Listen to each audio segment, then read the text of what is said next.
ይሄ ልጅ ባለማወቅ የሄደበትን የሰት መንገድ እባካችሁ እንዳትሄዱበት። ሁለተኛ እንኳን እኔ አንተ እንደዚህ አይነት ቦታ ላይ ብትመጣ ከወንድምነት ጋር እንቆራረጣለን። የት እንደገባ ሲያውቅ ረጅም ዓመት እጁ ላይ የነበረው ወርቅ ጠፋ።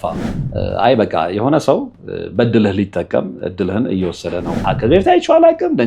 ተገናኝተን ከኔም ከወንድሜም ጋር ምንም በቃ ለመጀመሪያ ጊዜ በጥቆማ ነው የመጣ። የሆነ ጋንግስተር ነገር ነው። አንገቱ ላይ እጁ ላይ ምናምን ወርቅ በወርቅ የሆነ ነው ምናምን። የዛር መንፈስ አለበት፣ ግን የዛር መንፈሱን ማስወገድ ይቻላል። 100,000 ብር ትከፍላለህ ይለዋል። አባቶች ይጣራሉ፣ ነጠላ ጋርደን ነው የምንቀድሰው ይላሉ። እናም እኛ በሞቀ ቤት ውስጥ እየኖርን ለአጋዕዝተ ሥላሴ እንዴት መሆን አቃተን ብለን ጥሪ ካስተላለፍንበት ዕለት ጀምሮ መቀነታችሁን ፈታችሁ፣ ከቤተሰቦቻችሁ በጀት ቀንሳችሁ፣ ወዳጅ ዘመዶቻችሁን አስቸግራችሁ እነሆ ባላችሁን ገንዘብ ለ2 ሰዓታት ያህል በእግር እየተመላለስን ሲሚንቶ፣ ብረት፣ አሸዋና ድንጋይ እያመላለስን በእናንተ ድጋፍ የጀመርነው የሥላሴዎች ቤት እዚህ ደርሷል። ለቀድሞ በሥላሴዎች ስም እያመሰገንን ለቀጣዩም እስክንፈጽመው ድረስ እንዳትተውን እየተማጸንን እንደጀመርነው በጋራ እንድንጨርሰው አደራ እንላለን። አሁንም ድጋፋችሁ አይለየን። በሊቦ ከምከም ወረዳ የመስክየ ሥላሴ ቤተ ክርስቲያን አሰሪ ኮሚቴ። ሰላም ጤና ይስጥልን። በሀገር ውስጥና በመላው ዓለም የምትገኙ ወደ ቻናሌ ተከታታዮች ዛሬም በእግዚአብሔር መልካም ፈቃድ ተገናኝተናል። የምንገኘው በዋናው ቻናላችን ላይ ነው። እንደተለመደው ዛሬም ከአድማጭ ተመልካች ያገኘሁትን ታሪክ ነው ለእናንተ የማቀርበው። ትማሩበታላችሁ፣ ግንዛቤ ታገኙበታላችሁ የሚል ጽኑ እምነት አለኝ። ባለታሪካችን በምድረ እንግሊዝ ነዋሪ የሆነ ወጣት ነው። በህይወቱ ላይ የገጠመውን ነገር ነው የነገረኝ። እሱን ነው መልሼ ወደ እናንተ የማደርሰው ማለት ነው። እንግዲህ ይህ ወንድማችን ወደ ምድረ እንግሊዝ ያመራው የዛሬ 19 ዓመት ነው። ከዛ ጊዜ ጀምሮ እንግዲህ በምድረ እንግሊዝ ነዋሪ ነው። መጀመሪያ አካባቢ መኖሪያ ፍቃድ አልነበረውም፣ ግን በመውደቅና በመነሳት መካከል ሆኖ ከብዙ ጥረት በኋላ የመኖሪያ ፍቃድ አግኝቶ የራሱን የሆነ የትራንስፖርቴሽን ኤጀንሲ ወይም ደግሞ የትራንስፖርት ድርጅት ከፍቶ የሚንቀሳቀስ ወጣት ነው። ይሄ ደስ ይላል። ይሄ ደስ የሚል ታሪክ ነው። ኢትዮጵያኖች ከሀገራቸው የሚወጡት ከሀገራቸው የሚሰደዱት የተሻለ ህይወት ለመኖር ለራሳቸውም ለቤተሰቦቻቸውም የተሻለ ነገር ለማምጣት ነው። ይሄ የአብዛኛው ኢትዮጵያዊ የጋራ ታሪክ ነው እና ይሄም ልጅ እንግዲህ የራሱንም ህይወት ለመለወጥ የቤተሰቦቹንም ህይወት ለመለወጥ ሲል ነው የሰው ሀገር ባዳ የሆነው ማለት ነው። እና በዚህ መሃል ምንድነው የሚፈጠረው? ህመም ይሰማዋል። ህመም የሚሰማው መጀመሪያ ቀኝ እጄን ጀመረ ነው ያለው። ከዛ በኋላ ወደ ግራ እጄ መጣ ነው ያለው እና ብዙ ጥረት አድርጓል። በነገራችን ላይ ሐኪም ቤት ሄዶ ያልሄደበት ቦታ ላይ ብዙ ሀገራቶች ሄዷል። ኦፍኮርስ ጥሩ እንቅስቃሴ ውስጥ ያለ ልጅ ነው። ከንግግሩም እንደሰማሁት አንዳንድ ነገሮችንም እንደተመለከትኩት ማለት ነው እና ከሰጠኝ መረጃ ላይ በመነሳት ማለት ነው እና የልጅ እንደነገርኳቸው የራሱ የሆነ የትራንስፖርት ኤጀንሲ ነው ያለው። አንድ 70,000 ፓውንድ ዋጋ የሚተመን ጃጓር መኪና አለው። ፕላስ ሌተስት የሆኑ 2 መርሴዲሶች አሉት እና በነዛ መኪኖች በተለይ ደግሞ ከአረብ ሀገር ለሚመጡ ይሄ ልዑላን ቤተሰቦች ትልቅ ፖዚሽን ላይ ያሉ ሰዎችን አገልግሎት መስጠት ነው በነዛ መኪኖች ማለት ነው እና በኮንትራት አይ ቲንክ ውጭ ሀገር እንደዛ መሰለኝ የሚሰራው። እዚህም ሀገር እንግዲህ ኮንትራት ይሰራል አይደል? ስለዚህ በዛ የሚተዳደር ልጅ ነው። ያው እሱ ስር ሰራተኞች አሉ። በእንደዚህ አይነት ሁኔታ ጥሩ ህይወት እየኖረ እያለ ይታመማል። አልገባውም። ከዛ በኋላ ምንድን ነው ያደረገው? በጣም እየባሰበት ሲመጣ ሀገር ቤት ይመጣል። ሀገር ቤት ይመጣና ያው ቤተሰቦቹም እንደታመመ ቃሉ። በነገራችን ላይ ሀገር ቤትም አንዳንድ የሚንቀሳቀስባቸው የራሱ የሆኑ ነገሮች አሉት። ታታሪ ልጅ ነው፣ ወጣት ልጅ ነው። እናም ፕሮፋይሉ ላይ እንደተመለከትኩትም በቃ በደንብ የተመቸው አይነት ወጣት ልጅ ነው እና እዚህ መጣና የህመሙን ሁኔታ ለቤተሰቦቹ ሲናገር ወንድምየው ያው እንግዲህ ወንድም ነው፣ ስጋ ነው፣ ይጨነቅና ችግር የለም አንድ ቦታ ላይ ይዤ እሄዳለሁ። በነገራችን ላይ የወንድምየውን ፎልት አይደለም እዚህ ጋር። ወንድምየው ሲጨንቀው ነው ሰዎችን ሲያማክር የሆኑ ሰዎች አንድ ቦታ ላይ ይዘውት እንዲሄዱ ይጠቁመዋል። አሁን እዚህ ጋር ልነግራችሁ የፈለኩት በዚህ ታሪክ ላስተምራችሁ የፈለኩት ምንድነው፣ ሰው ከሰው ታሪክ ነው አይደለም የሚማረው። ይሄ ልጅ ባለማወቅ የሄደበትን የስተት መንገድ እባካችሁ እንዳትሄዱበት።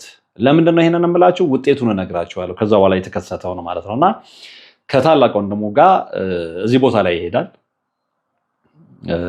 እዛ ቦታ ላይ ይሄድና እንግዲህ የባህል ሐኪም ነው የተባለው የባህል ሕክምና ላይ ጥሩ ነው የተባለ ሰው ጋር በጥቆማ ነው የሄዱት እና ማን ጠቆመው የሚለውን ነገር ይዘን የምንሄድ ከሆነ ሌላ ታሪክ ውስጥ ልንገባ ነው። እሱን ቃል ስላስገባኝ ይሄ የቤተሰብ ወይም ደግሞ በቃ ኖርማሊ የነሱ ክላሲፋይድ የሆነ ስቶሪ ስለሆነ እዛ ውስጥ አልገባም። ፕሮሚስ ስለገባው እኔ ቃሌን ማጠፍ ስለማልፈልግ ማለት ነው እና ያንን ታሪክ አልነግራችሁም። ዋናው ግን እዚኛው ላይ ትኩረት እናደርጋለን እና ከዛ እዛ ቦታ ላይ ከወንድሙ ጋር ይሄዳል። ሲገባ ይገርምሃል ወርቅ አፈራው አለ። በአጋጣሚ የነገረኝን ሰፈር በደንብ የማውቀው ሰፈር ነው። እንደውም የሆነ ሰው መስሎኝ እሱ ነው ስለው አይደለም አለኝ። ለምንድን ነው ያንን ሰው እኔ ፐርሰናሊ ከዛ በፊትም በሌሎች ሰዎች አማካኝነት ስለማውቀው እሱ መስሎኝ ነበር። እሱ አይደለም ግን እዛው አካባቢ ነው አለ። ሄድን። ስገባ እኔ የገመትኩት አለ የባህል ሕክምና ሲባል የሆነ የምትገምቱት ኢሜጅ ይኖራል አለ ውስጣቸው የሚሳል ኢሜጅ ኮምፕሊትሊ ከዛ ተቃራኒ የሆነ ኢሜጅ ነው ያለው። የሆነ ጋንግስተር ነገር ነው። አንገቱ ላይ እጁ ላይ ምናምን ወርቅ በወርቅ የሆነ ነው ምናምን። አሁን ይህ ነው የባህል ሕክምና የሚሰጠኝ ምናምን። ገባ ከወንድሜ ጋር ነው ቁጭ አለን። ስለዚህ የመጀመሪያ በጣም በሚገርም ሁኔታ ምንድን ነው ይሄ ልጅ እጁን ታሞ ነው ሄደው። እጄን ይደነዘኛል፣ ፔን አለው። በጣም ብዙ ቦታዎች ላይ ሄጅ አለው። ኢቨን ሀገራት ሁሉ የተለያዩ ሀገራት ሄጅ አለው። ታዋቂ የሆኑ ፕሮፌሰሮች ሁሉ አይተውኛል። ያው አክሰሱ ስላለ አቅሙ ስላለው ማለት ነው። ነገር ግን በሽታው ሊገኝ አልቻለም። እደግመዋለሁ ለብዙዎች እላለሁ የመንፈስ ችግር ከሆነ የፈለክበት ፕሮፌሰር ጋር ብትሄድ የፈለክበት ኤክስሬይ በጣም የተራቀቀ መሳሪያ ቢያይክ ዋጋ የለውም። ምክንያቱም ያንተ በሽታ ስጋዊ አይደለም፣ ዓለማዊ አይደለም፣ ስፒሪቹዋል ነው። ስፒሪቹዋል ህመም ያለባቸው ሰዎች ህመማቸው እንዴት ነው በኤክስሬይ ሊገኝ የሚችለው? እንዴት ነው በሲቲ ስካን ሊገኝ የሚችለው? እንዴት ነው በኤንዶስኮፕ ሊገኝ የሚችለው? ነው አይደለም።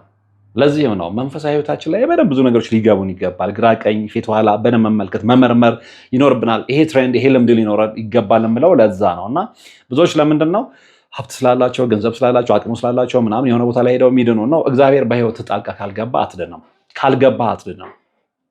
ስለዚህ ልክ እንደገባን ቁጭ በሉ ተባልን። ቁጭ አልን። ከዛ ምንድነው እኔ እጄን ልታከም ነው የሄድኩት። ወርቅ አፈራው መጀመሪያ ስሜን ጠየቀኝ አለ።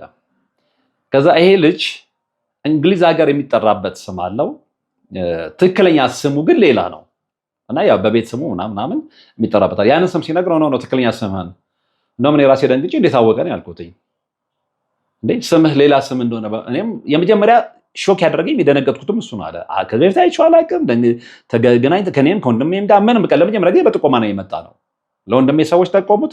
አረ ወንድሜ እንደዚህ ሆኖብኛል ምናምን ሲል እዚህ ቦታ ላይ ሄዱ። ጎበዝ የሆነ የባህል መድኃኒት አዋቂ ነው ተብሎ ነው እዛ ሄደው። ከዛ በፊት ወንድሙም እሱም አግኝተውት አያውቁም። ስለዚህ መረጃውን ከየት አመጣው ይባላል እኮ እንዲህ እኮ ምናምን ስለው ኖ ይሄ ስምህ አይደለም ትክክለኛ ስምህን ንገረኝ። ከዛ ግራ ተገባው ነው ወንድሜን አየሁት አለና ወንድሜ ደግሞ እንግዲህ ለምን ንገረው ያው በየዋህነት ነው ወንድሙ እንዲድንለት ስለፈለገ ነው። ከዛ ይሄ ልጅ ትክክለኛ ስሙን ይናገራል። በጣም ጥሩ ይላል። ያንን ይይዛል። ከዛ በኋላ የእናትህ ስም ሲለው ይሄ ልጅ በነገራችን ላይ በጣም ለሱም ነግሬዋለሁ።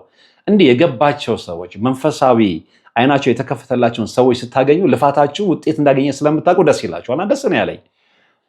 ከዛ የእናቴ ስም ምን ያደርግልሃል? እኔ እኮ እጄን ታመምኩ ነው ያልኩህ ሲለው ከዛ ታላቅ ወንድምየው የዋህ ስለሆነ ይናገራል የእናቱን ስም ማለት ነው።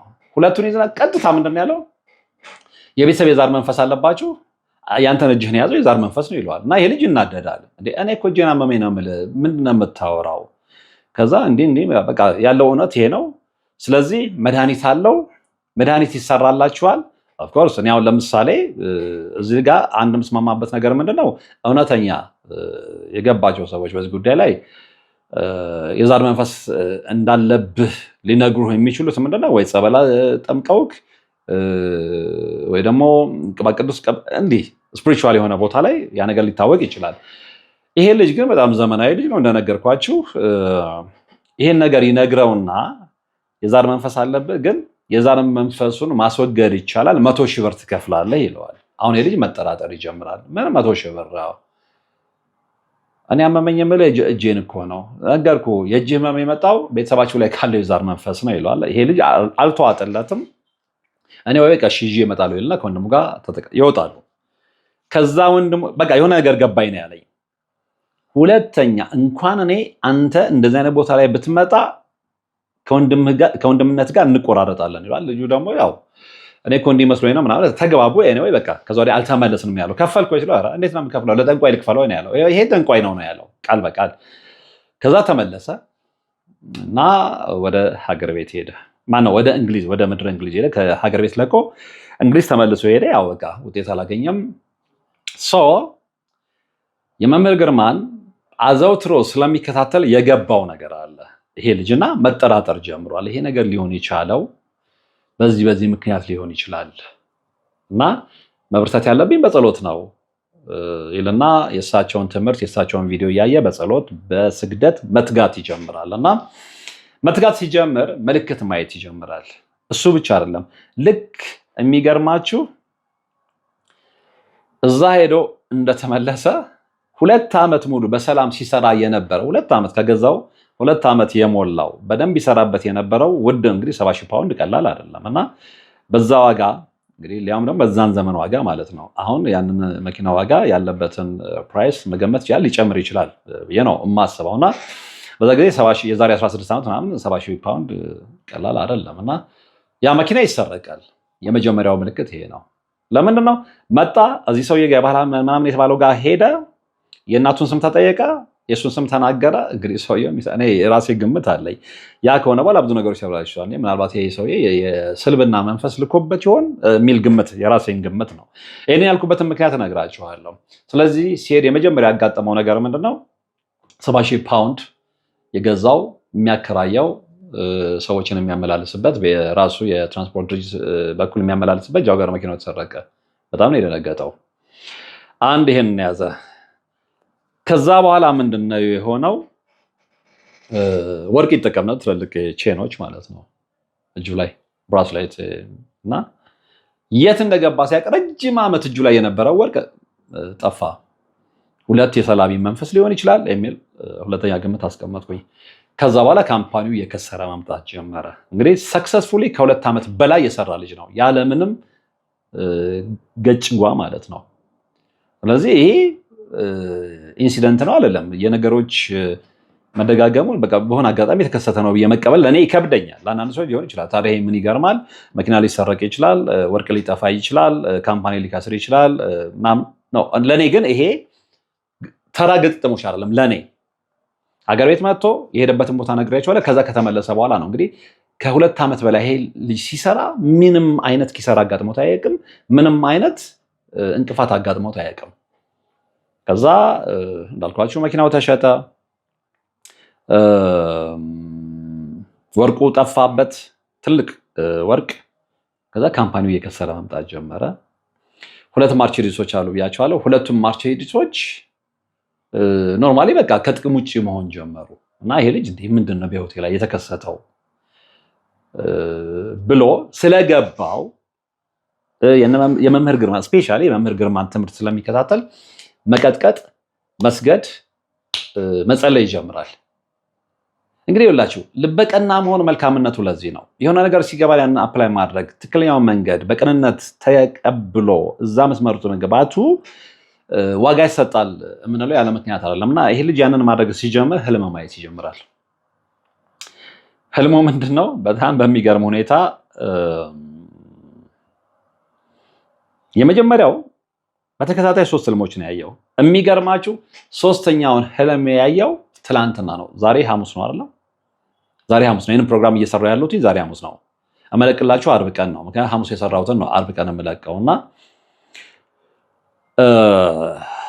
ሮብለት ማለት ነው። ሮብለት 3ኛውን ህልም ሆነ ያለ። 3ኛው ህልም ምንድን ነው? በጣም የቅርቡ ሰው ነግሮኛል፣ ግን አስፈላጊ ስላልሆነ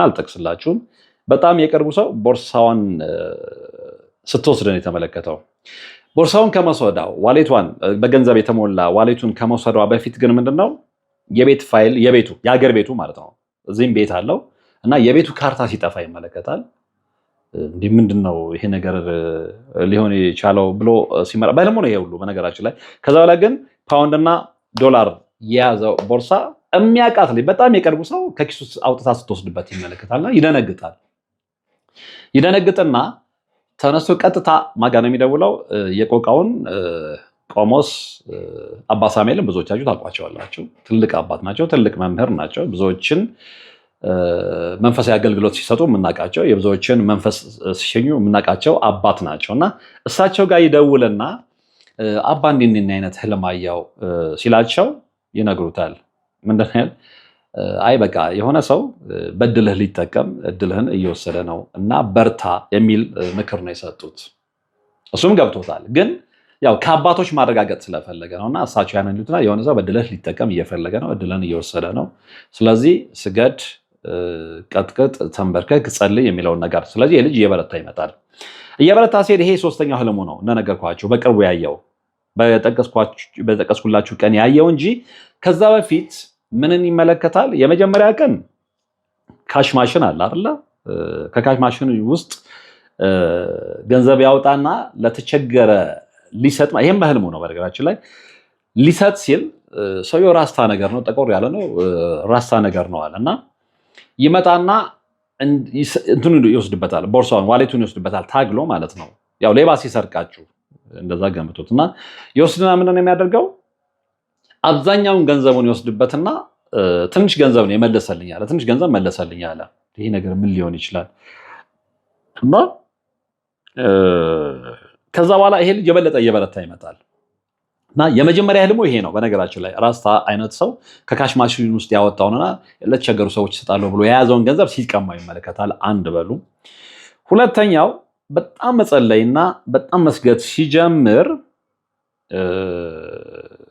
ልክ እንደዚሁ ሌላ ሰው የኪስ ቦርሳውን ሲወስድበት ይመለከታል። በተደጋጋሚ ደግሞ የሚመለከተው ነው የኪስ ቦርሳው ሲወሰድበት፣ ገንዘቡ ሲሰረቅበት ነው የሚመለከተው። እና ይሄ ነገር ግራ ገብተው ነው ሲደጋገምበት ለሶስተኛ ጊዜ ይህንን ነገር ሲመለከት ነው ቆሞስ አባ ሳሙኤል ጋር የደወለላቸውና ነገሩት። የነገርኳቸው ነው ማለት ነው። እና አሁን ይህ ልጅ በጣም ግራ መጋባት ይጀምራል። ልክ ይሄ ከሆነ በኋላ ብዙ ነገሮች መመሰቃቀል ነው የጀመሩት እና በምንድን ነው በህይወቴ ላይ ይሄ ነገር ሊሆን የቻለው ብሎ ሲመራመር የደረሰበት እውነት ምንድን ነው? 19 ዓመት ወደኋላ እንዲመለስ ነው ያደረገው። 19 ዓመት በደፈናው ነው ታሪኩን የምነግራችሁ። 19 ዓመት የሚያውቀው ሰው ነበረ። ከዛ ከሚያውቀው ሰው ጋር የጋራ የሆነ ቢዝነስ ነበራቸው። በኋላ ግን ያ ሰው እዚህ ሀገር ኢትዮጵያ ውስጥ ሆኖ ነው ቢዝነሱ ነው የሚሰራው፣ እሱ ደግሞ እዛ እንግሊዝ ሆኖ ነው የሚሰራው በመተማመን ማለት ነው። በኋላ ግን ሀገር ቤት ያለው ልጅ የሆነ የስተት ስራ ሲሰራ ይደርስበት ምንድነው? አንደኛ ይህ ልጅ እንግዲህ አይ ቲንክ ልቡ ቀና ሊሆን ይችላል። እንደዛ ብዬ ነው የሚገምተው። ልባችሁ ቀና ሲሆን ነው እግዚአብሔር ብዙ ነገር በራእይ የሚያሳያችሁ እና በህልሙ ተደጋጋሚ የሆነ ነገር ማየት ይጀምራል። ይጠራጠርና ቤተሰብ ጋር ሲደውል ቤተሰብ ለካም የሚያየው ምልክት ነበረ፣ ግን በማላቸው ገብቶ እንዲያጣላቸው ስላልፈለገ አይ ካንተ ከመጣማ እንዲህ እያየን ነው እኛ ብንናገረው ለወንድማቸው አድልተው ምናምን ሊሆን ይችላልና እንዲህ ነገር እየተመለከተ ነውና ተነጋግራችሁ የምታደርጉትን አድርጉ። ያኛው ደውሎ ይሄንን ሲነገር በፍጹም ያኛው ያው ክህደት ጎዳና ላይ ስለነበረ አይ ዝም ብለው ቤተሰቦች ካንተ ጋር እንደሰራ ስላልፈለጉ ነው እንጂ ምናምን የሚል ነገር ይነግሩታል። ግን ይሄንን ባይኑ ማረጋገጥ ስለፈለገ ተመልክቶ ማረጋገጥ ስለፈለገ ይመጣል። ከእንግሊዝ ይመጣና ሀገር ቤት እውነትም ሲከታተል እዛ ስህተት ላይ ይደርስበታል። ስለዚህ በቃ ያን የነበረን ግንኙነት እዚህ ጋር መቋረጥ አለበት ይለዋል። ያኛው ልጅ ሞር ተጠቃሚ ስለነበረ አብዛኛው ኢንቨስትመንት የዚህኛው ልጅ ስለነበረ እንግሊዝ ያለው ባለታሪካችን ስለነበረ ያኛው ልጅ ይደነግጣል። ከዛ ቢለው ቢሰራው በፍጹም በቃ ጓደኝነታችን እዚህ ጋር ያከትማል፣ ፓርትነርሺፓችንም እዚህ ጋር ያቆማል ይልና ውሳኔ ላይ ይደርሳል።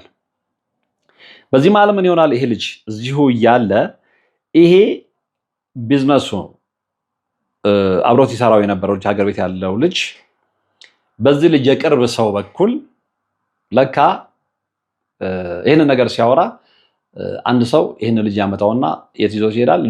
ልደታ አካባቢ የሚገኝ ልደታ ጀርባ ነው ያለው ኤግዛክት ቦታውን። እዛ አካባቢ የሚገኝ ጠንቋይ ነበረ። እዛ ቤት ይሄዳሉ። ከዛ የሚያደርገውን አድርጎ ይወጣል። ይሄ ልጅ ለምንድን ነው ይሄንን ያደረገው? ይሄ ልጅ እንደገና ልቡ ተመልሶ ከሱ ጋር ቢዝነሱን እንዲሰራ ሊያሰራበት ነው ሄደው በጠንቋይ። እንዴ በቃ አንድ ሰው ካልፈልግም ካላችሁ አልፈልግም የምን ድርቅና ነው? ያን ሰው ለማሳመን በመስተፋቅ ወይ አሁን አንዳንዱ ምንድነው ሴቶች የሆነ ወንድ የሚስላቸው መስተፋቅር አሰርተው ወንድ ልጅ ሴትን ቤት ስትለው እንዴት እንደዛ ይሆናል? በቃ በስሜት ፍቅር ምንድነው ስሜት ንጹህ ስሜት ስለሆነ ስራም ቢሆን አንድ ሰው ከእናንተ ጋር መስራት ካልፈለገ መብቱ ነው አይደለ? ያም ደግሞ እንኳን ስትሰርታችሁበት እንኳን አጭበርብራችሁት ሳታጭበረብሩት ማይስ ከዛሬ ሰርተናል በቃ አሁን ደግሞ እስኪ ብቻ ይልቀጥል ካለ ያሰው መብቱ አይደለም እንዴ? በግድ ጠንቋይ ቤት ሄደ ከኔ ጋር እንዲሰራ አድርገው ብለህ ማስመተት ማለት ነው። እግዚአብሔር የሚጠላውን ነገር ማድረግ እዚህም ልጅ ላይ የሆነው ይሄ ነውና ለካ ያ ነገር ተሰርቶበታል። ይሄ ልጅ አላወቀም። ከዛ ያንን ውሳኔ ይወስንና ሊመለስ ሲል ይሄኛው ልጅ አብሮት ሲሰራው የነበረው ልጅ ድጋሚ ጠይቀዋል። ነገርኩህ እኮ ጨርሰናል፣ ከዚህ በኋላ ከአንተ ጋር አልሰራም ሲለው እሺ በቃ አዳምጠኝ፣ አንዴ ካፌ ሆነን እናውራ ይለዋል። ይሄንን ልጅ በነገራችን ላይ ወደ ጠንቋይ ቤት ይሄ ልደታ አካባቢ ይገኛል ያልኳቸው ጠንቋይ ቤት ይዞት የሄደው ልጅ ለዚህኛው ልጅ ለባለታሪካችን የቅርብ ዘመድ ነው። ስለዚህ ይመጣና በቃ እኔ ንሳዬን እዚሁ ለአንተ ልናዘዝ እንዲህ ነበረ፣ ኦፍኮርስ ተሳሳትኩኝ፣ ቤተሰቦች ነገሩ፣ አንተ መጣ አረጋገጥክ፣ አዎ ስህተተኛ ነኝ፣ ነገር ግን ድጋሚ ካንተ ጋር እንድሰራ ለማድረግ እገሌ የሚባለው የቅርብ ዘመድህ ልደታ አካባቢ የሚገኝ ጠንቋይ ቤት ይዞ ነበረ እና እንዲህ አድርጓል፣ ይሄንን ሰው ከቤተሰባችሁ ህይወት ውስጥ አውጣው። ይደነግጣል ይሄ ልጅ፣ ምክንያቱም የቅርብ ዘመዱ ነው። ምን እንደዚህ እዛ ሰው ጋር ሄደው ሲያረጋግጥ እውነት መሆኑን አገኘ። ምንም ማድረግ አትችሉም እንግዲህ ከዘመዳችሁ ጋር ከመኮራረፍ ወይም ደግሞ አጠገቤ እናድረስ ከማለት ውጭ ምንድን ነው የምታደርጉት? ስለዚህ ቤተሰባችን ጋር እንዳትገባ ብሎት ነው ሄደው። ምክንያቱም ቤተሰብ ጋር ከገባ ነው ቤተሰብን በመተት ምን ያህል ሊያሳስር ሊተበትብ እንደሚችል ስለገባው። ምክንያቱም አንድን ሰው ጠንቋይ ቤት ይዘህ ሄደ በዛ ሰው ላይ መተት አሰራ ብለህ ከመከርክ እዛ ቤተሰብ ውስጥ ምንም ነገር አትፈጥርም ተብሎ አይታሰብም። ከዛ አይነን ሲለው ከዛ ልጅ ጋር ሄዶ እንዴ ሲለው መካድ አልቻለም። ልካድቤ ለይሄኛው ልጅ አለ ፓርትነሩ የነበረው በቃ ቁጭ አድርጎ ነው የነገረው። ወይ በቃ ይሄን ነገረኛል፣ ግን በቃ ስለነገርከኝ አመሰግናለሁ። እሺ ቤተሰብ ላይ ጥንቃቄ አደርጋለሁ፣ ቤተሰቦችም ጥንቃቄ እንዲያደርጉ ነግራቸዋለሁ። አንተ ግን እንደነገርኩ ነው፣ ከዚህ በኋላ የስራ ግንኙነታችን ያቆማል። እዚህ ጋር አቋርጦ ሄደ። የሚገርማችሁ ግን እንግዲህ ገጣጥማችሁ ይሁት ይሄ ልጅ ስራ አብረን በግድ መስራት አለብን ተብሎ ልደታ አካባቢ በሚገኝ ጠንቋይ አማካይነት ተሰርቶበታል። አንድ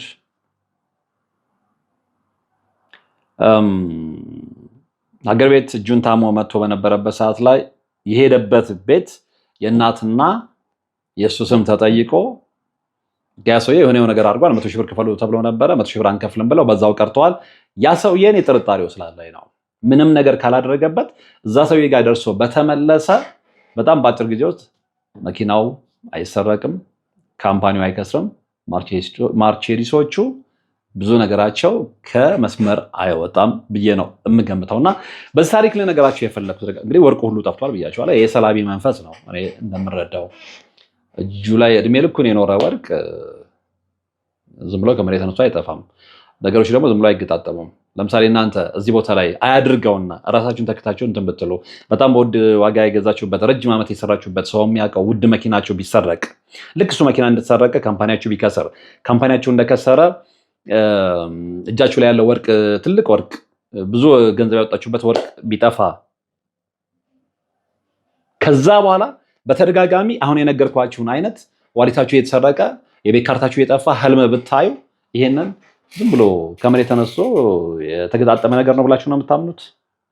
ኖ አይደለም። ስለዚህ እድላችሁ ሲወሰድ ሰዎች ተንኮል ሲያደርጉባችሁ እንዲህ አይነት ምልክቶችን በጋር ትመለከታላችሁ። ስለዚህ በዚህ ወንድማችን ታሪክ ላስተምራችሁ ወይም ደግሞ ልነግራችሁ ወይም ላነቃችሁ ወይም ደግሞ ፍንጭ እንዲሆናችሁ ልነግራችሁ የፈለግኩ ነገር ምንድን ነው? አንደኛ ስለ እግዚአብሔር ብላችሁ በማወቅም ባለማወቅም በምንም ታምር ብትታመሙ ወደ ጸበል ሂዱ፣ ቅባ ቅዱስ ተጠቀሙ። በትክክለኛው መንገድ ሱባኤ ይዛችሁ ጸልዩ፣ ስገዱ እንጂ እባካችሁ ይሄ አዋቂ ነን የሚሉ ሰዎች ጋር አትሂዱ። መዘዙ ብዙ ስለሆነ ማለት ነው። ምክንያቱም እዛ ቦታ ላይ ስትሄዱ እኮ ቀላል ብር አይደለም የምትጠየቁት፣ በጣም ብዙ ብር ነው የምትጠየቁት። ይሄ ልጅ እንግዲህ ዛሬ ስንት ዓመት ነው? 16 ዓመት ምናምን 100 ሺህ ብር ክፈል ሲባል 100 ሺህ ብር የዛን ጊዜ የነበረውን ቫሊዩ ታውቃላችሁ? ታውቃላችሁ፣ እርግጠኛ ነኝ። ደግሞ ልታውቁትም ታውቁታላችሁም እንጂ ምክንያቱም በዛን ሰዓት የነበረ ሰው ያው ያውቀዋል። የዛሬ 16 ዓመት 100 ሺህ ብር የነበረውን ቫሊዩ ማለት ነው። እና በዛን ሰዓት ላይ 100 ሺህ ብር መጠየቅ ቀላል ነገር አይደለም። ስለዚህ አንደኛ የምትጠይቁት ገንዘብ ብዙ ነው። ሁለተኛ ደግሞ ገንዘባችሁንም ተበልታችሁ እንደገና ሌላ መቀመቅ ውስጥ ነው የምትገቡት። ምክንያቱም እነዛ ሰዎች በእናታችሁ በስማችሁ ምን እንደሚያሰሩ ታውቃላችሁ። እና እባካችሁ ጥንቃቄ አድርጉ። ይሄ ልጅ እጁን ስለታመመ ነው የመጣው እድናለሁ ብሎ፣ ነገር ግን በየዋህነት እንደዚህ አይነት ቦታ ላይ ሄደ። እዛ ቦታ ላይ ከሄደ በኋላ ያ ሰውዬ ጠንቋይ መሆኑን ደረሰበት፣ ወይም ደግሞ መንፈሱ ነገረው፣ የእግዚአብሔር መንፈስ ነገረው፣ አስጠነቀቀው። ነው ለምን አልሞትም ጠንቋይ ጋር ሄጄ እንዲህ ነገር ከምባል እግዚአብሔር ቤት ሄጄ ብደፋ ይሻለኛል ብሎ ጽኑ እምነት ስለነበረው ተመልሶ ሄደ። ከሄደ በኋላ ግን እንደነገርኳቸው እዛ ጋር የሰሩት ፎልት ስለነበረ ያን መናገር የሌለባቸው ነገር ስለተናገሩ የነገርኳችሁ አይነት ክራይሲስ ነው የደረሰበት። እና ብዙዎቻችሁ ባለማወቅ ነው መስመራችሁን የምታበላሹት። ባለማወቅ ነው የሆነ ቦታ ላይ ትሄዱና ትነካኩና ብዙ ነገሮችን ልታጡ የምትችሉት። ስለዚህ እባካችሁ ጥንቃቄ አድርጉ ለማለት ነው የዛሬ መርሃ ግብር የሰራሁትኝ።